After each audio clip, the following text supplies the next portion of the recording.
Assalamualaikum warahmatullahi wabarakatuh. Di video kali ini saya akan update resiko gagal bayar di aplikasi pinjaman online Julo. Nah, untuk aplikasi pinjaman online Julo ini salah satu aplikasi pinjaman online yang cukup populer dan banyak diminati ya oleh para calon-calon nasabah yang akan mengajukan pinjaman. Dan untuk aplikasi pinjaman online Julo ini adalah aplikasi pinjaman online legal ya, yang resmi dan juga diawasi oleh OJK. Nah, menjelang akhir tahun 2022 ini, apakah resiko-resiko dari aplikasi pinjaman online Julo ketika nasabahnya mengalami gagal bayar? Simak video ini sampai habis. Resiko gagal bayar di aplikasi pinjaman online Julo mungkin yang untuk pertamanya tentunya kita akan dikenakan denda keterlambatan. Karena untuk aplikasi pinjaman online apapun, ketika kita mengalami gagal bayar, tentunya kita akan Karena di aplikasi pinjaman online manapun, ketika kita mengalami keterlambatan, tentunya kita akan dikenakan denda keterlambatan. Namun kalian tidak perlu khawatir ya, untuk denda keterlambatan di aplikasi pinjaman online legal ini tidak berkelanjutan ya, jadi cukup dinilai 100% ya dari jumlah pokok pinjaman kita. Jadi untuk misalkan kalian meminjam uang 1 juta, berarti untuk denda keterlambatannya akan berhenti di 1 juta juga ya. Jadi mungkin total tagihan kalian tuh berhenti di nominal 2 juta. Karena untuk aplikasi pinjaman online legal, saya jelaskan lagi, untuk denda keterlambatannya berhenti di 100%. Beda lagi dengan aplikasi pinjaman online ilegal. Kalau untuk ilegal tuh denda keterlambatannya tidak terbatas. Dan selanjutnya adalah risiko dari gagal bayar di aplikasi pinjaman online Julo, itu tentunya kita akan mendapatkan penagihan atau mungkin peringatan melalui telepon, pesan WhatsApp, SMS maupun email. Jadi ini bisa disebut juga penagihan lewat media komunikasi ya. Jadi kalian setiap harinya pasti akan dihubungi melalui pesan WhatsApp ataupun juga telepon ya.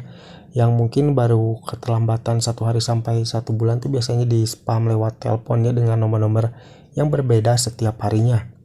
Dan biasanya dari mereka juga ketika mungkin keterlambatan kita sudah melebihi dari 1 bulan atau 2 bulan, mereka akan melakukan kayak teror-teror atau mungkin ancaman-ancaman melalui pesan WhatsApp dengan cara mengancam nasabahnya akan masuk ke slik OJK atau akan didatangi oleh DC lapangan dari aplikasi Julo. Lalu apakah aplikasi Julo ini melakukan sebar data?